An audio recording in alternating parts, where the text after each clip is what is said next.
Amar ao outro como a ti o Pai mandou, trazer a paz, a harmonia e muito amor. A caridade se precisam de você, espiritualmente irá crescer. Foi na Umbanda, foi na Umbanda. Já deve ter ouvido falar sobre a religião Umbanda, certo? Muito se fala sobre essa religião e entre mitos e verdades, as pessoas acabam criando uma imagem que foge da realidade do que a Umbanda realmente é. Preconceito e atitudes discriminatórias são frequentemente vistas contra umbandistas e outras religiões afro-brasileiras. E o nosso vídeo tem como objetivo tentar acabar com este preconceito, contando detalhes sobre a religião e desmistificando algumas coisas. Bom, sabemos muito bem como surgiu a religião católica e a protestante, mas eu aposto que na escola nunca te ensinaram nada sobre a Umbanda.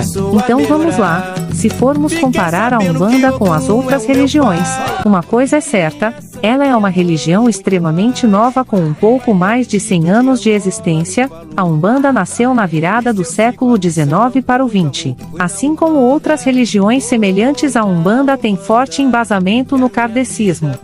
Tudo começou no final do ano 1908 no Rio de Janeiro, quando um rapaz chamado Zélio Fernandino de Moraes estava se preparando para ingressar na Marinha. Esse era o sonho de muitos jovens da época. Mas por algum motivo logo quando iria ingressar, o jovem começou a passar por alguns acontecimentos fora do normal. Ele começou a adotar o comportamento de um velho, dizendo palavras estranhas, e sua família, preocupada com o que estava acontecendo, resolveu levar a Zélio para o médico. Também assustado com a situação, o médico aconselhou a família a levá-lo em um padre, pois o que estava acontecendo com ele parecia ser coisa de outro mundo e sobrenatural, e de fato levaram. Só que em vez de levá-lo a um padre católico, a família achou melhor levá-lo a um centro espírita. No centro, os médiuns conseguiram identificar a incorporação de um espírito no meio da sessão. Zélio, enquanto estava incorporado, teria saído para buscar uma roça branca. Ao voltar, muitos outros médiuns que estavam na sessão receberam outros espíritos.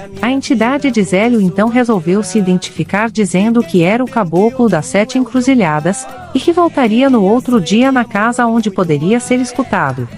No outro dia, alguns curiosos, é claro, foram até a casa do Zélio às 20 horas da noite, onde o caboclo das 7 encruzilhadas apareceu para criar uma nova religião que era baseada nos valores cristãos que todo mundo já conhecia, mas principalmente no amor ao próximo e na caridade, e foi aí que começou a história da Umbanda. A religião teria como líderes os espíritos dos sábios pretos velhos e caboclos, e daria preferência para atender os mais necessitados sem pedir nada em troca.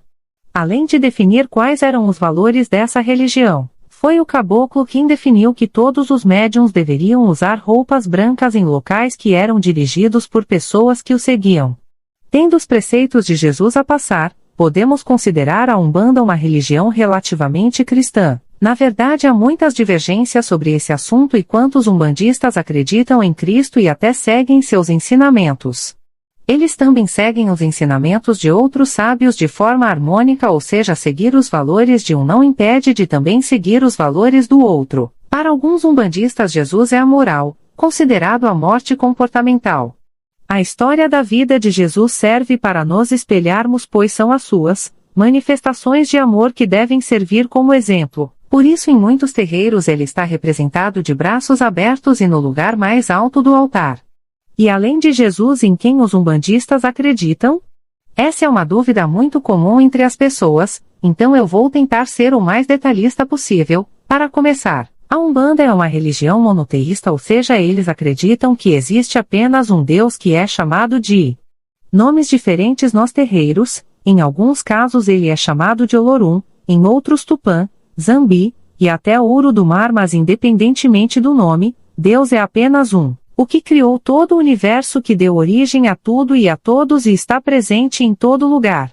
Aí vem os orixás, que de uma maneira muito simplificada são as virtudes do Criador individualizados e manifestados por meio dessas divindades. Para deixar mais claro, se formos fazer uma comparação com o catolicismo, é como se os orixás fossem os santos. Alguns dos orixás encontrados na Umbanda são Oxalá, Xangô, Iemanjá, Ogum, Oxóssi, Oxum, Iansã, Omolu, e além dos orixás, Outras entidades também se manifestam nos cultos como os caboclos, por exemplo, geralmente o seu espírito de índios que tem como objetivo ajudar pessoas com problemas de saúde. Os chamados pretos velhos são pessoas que foram trazidas da África para serem escravas no Brasil.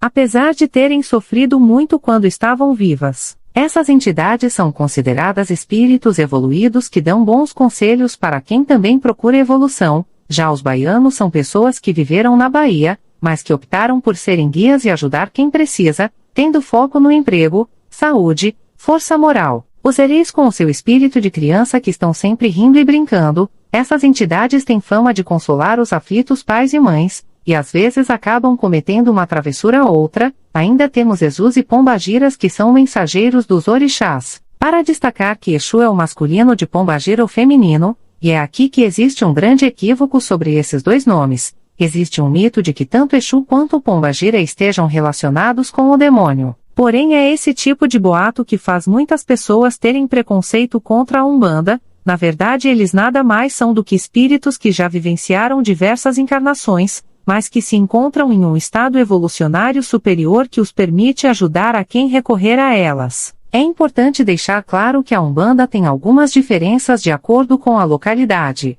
Então as nossas informações não são uma verdade absoluta. Quanto aos rituais, esses são tão interessantes quanto fascinantes. Os locais para fazer os cultos são chamados de casa ou terreiro.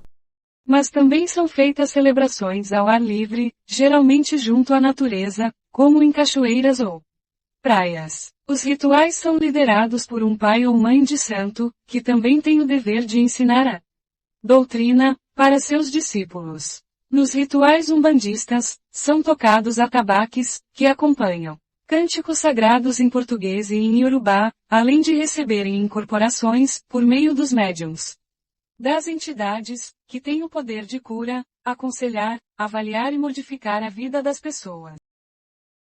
Uma das práticas mais comuns, que também é muito vista no centro é o passe. Nesse ritual uma entidade reorganiza o campo energético astral de uma pessoa, assim como as sessões de descarrego, que é quando é captada e retirada a energia negativa de uma pessoa. Mas e quanto aos ensinamentos? O que é que os umbandistas seguem?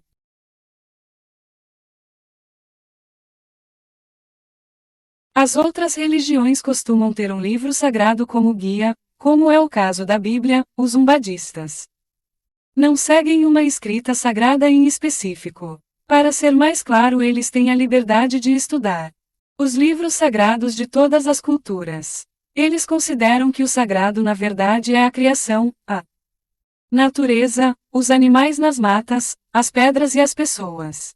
Isso é o sagrado. Tudo que é obra de Deus, tudo que é obra do Criador, para eles o convívio, o respeito com a criação, os nossos princípios. E isso não precisa de uma cartilha para dizer como fazer. Podemos afirmar que a Umbanda é uma religião livre baseada na caridade e no amor ao próximo, e assim como não existe um livro para seguir, também não existem dogmas ou regras para serem seguidas. Em cada terreiro é desenvolvido um trabalho espiritual subjetivo com suas próprias particularidades, e isso faz com que cada terreiro proporcione uma experiência única. É claro que pode sim existir um padrão em cada região, mas elas se diferenciam por pequenos detalhes. O fato deles não possuírem dogmas faz muitas pessoas. Olá, sou. Mas elas se diferenciam por pequenos detalhes. O fato deles não possuírem dogmas faz muitas pessoas pensarem que a religião Umbanda não tem fundamentos e nem princípios. Na verdade, o que orienta as pessoas são regras básicas de bom senso e o próprio cuidado com nós mesmos, incidir praticamente os princípios de amor em todas as atitudes e condutas. E por fim eu preciso esclarecer um fato que deixa muita gente confusa. Umbanda não é a mesma coisa que Candomblé. Apesar das duas religiões serem de matriz africana, o Candomblé está mais próximo dos cultos africanos, principalmente por ter sido mais preservado e não se misturado com outras religiões. Já a Umbanda teve um sincretismo muito forte, de forma que é visível a presença de costumes do catolicismo e espiritismo do que o próprio candomblé. Bom, esse é apenas um pouco do que sabemos sobre essa religião incrível.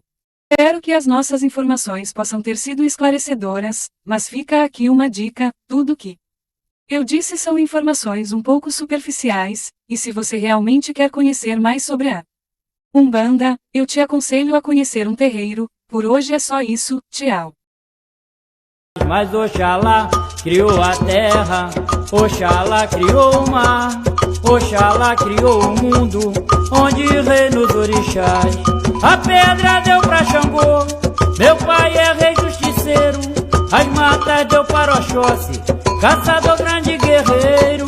Marcou pescaria farta, ele deu para Iemanjá. Os rios deu para Oxum, os ventos para Oiá. Grandes campos de batalha deu para algum guerreiro.